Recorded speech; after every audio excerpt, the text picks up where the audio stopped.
talk about all this, I'm now joined in the studio by Asim Qureshi, Research Director at the civil liberties group CAGE, which was set up to help communities affected by the war on terror. And in Düsseldorf, Germany, is Julie Lennertz, Executive Director for the foreign policy think tank, the Human Security Center. Thank you both for coming on the program. Let me start with you, Asim. Humanitarian intervention, also talk of military intervention. What are you in favor of? Oh, humanitarian intervention, I don't think anybody could ever disagree with. I mean, where aid is required, you need to come in and provide that aid. However, military intervention, look, one of the things that the security agencies, pretty much everybody is now agreed on, is that the reason why Iraq is in such a mess, the reason why Syria is such a mess, is because of 2001, 2003 invasions. But if the only way to keep IS extremists from slaughtering innocent civilians is to use weapons, either local or foreign weapons, is that not justified? Well, this is the thing, this is exactly the same kind of mantra that was used back in 2003, talking about the threat of terrorism, But here's a very real threat. These people are being slaughtered. But the point is that the world is, people were being slaughtered at that time as well. I mean, look, the thing is that the Kurds this is not the first time the Kurds have faced a problem. Halabja happened. Where was the West when Halabja was going on? You see, the problem is... Are you saying abandon them to their fate? No, well, I'm not saying abandon them to their fate. What I'm saying is that we need to start thinking about these things in terms of wider security issues as well. Big problem is that we act, our government acts, and the next thing you know, the world has become a much safer place. This government pursued a foreign policy for 13 years so far, where they've systematically made the world a much less safe place. And to continue down that road, I think, is extremely dangerous. Let's turn to Julie Lennertz in Düsseldorf. Julie, I don't know if you heard that just now from Asim, but doesn't he have a point? I mean, if the US and the UK and the so-called coalition of the willing had not gone into Iraq under spurious causes, we would not now be in the mess that we're in, and we wouldn't even be having this debate about protecting innocent civilians with weapons. Well, first of all, thank you for having me tonight. I would dispute that this crisis we are seeing now has its origin in Iraq in 2003. I think it has much more to do with us not intervening in Syria over the last 3 years than intervening in Iraq in 2003. I think, first of all, we have to be very clear what we are seeing here now. We are seeing basically genocide in progress. We know 140,000 people are at imminent risk. 40,000 of these people are children. We also have to be very clear, this is not only a heartbreaking humanitarian crisis, this is also a security threat, right, not only to the integrity of Iraq, but the entire region and beyond. And I think... Yes. Yes, sorry for interrupting, but I hear what you're saying, but my question, I guess, is this. What practical things can be done militarily to stop this? Because even once you've held the IS fighters back, you're going to have to reinvent the whole structure of Iraq. This is a country in the middle of a meltdown.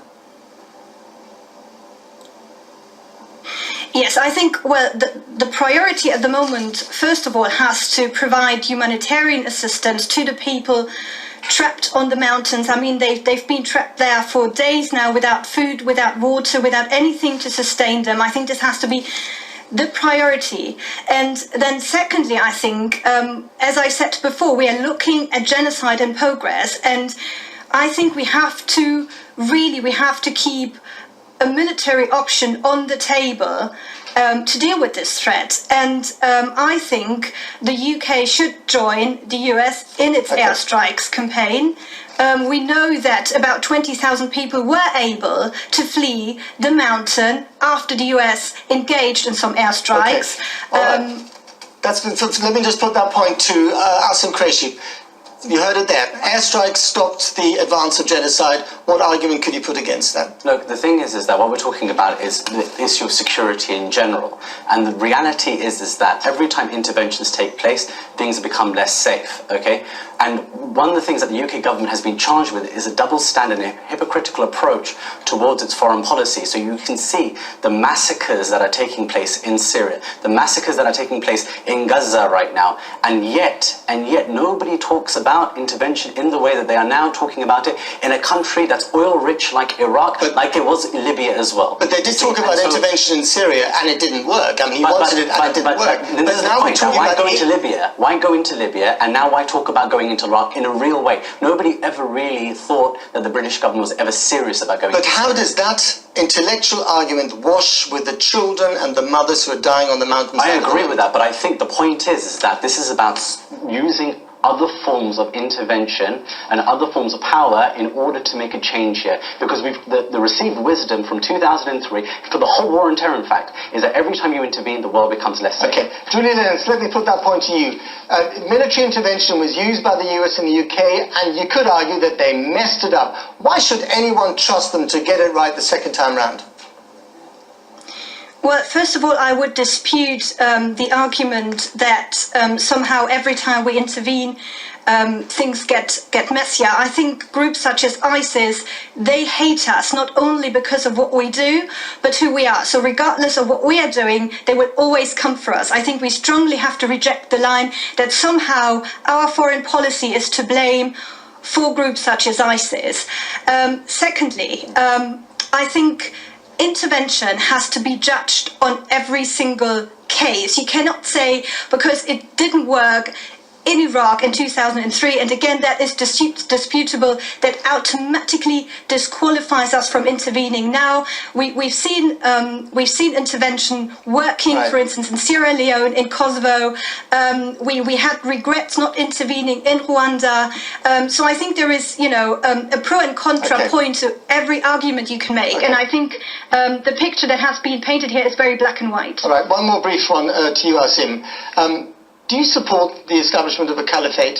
Do you support any part of IS? I mean, why is that question being asked to me? I'm just interested. Tell me. No. Just it's what relevance does that have to this discussion? What we're talking about right now, they are appealing to the wider Muslim community. I'm asking you what you think. But there's something deeply Islamophobic in the question, in the way that it's being asked for me specifically. I'm here to talk about humanitarian crises that are taking place. So is that a no then?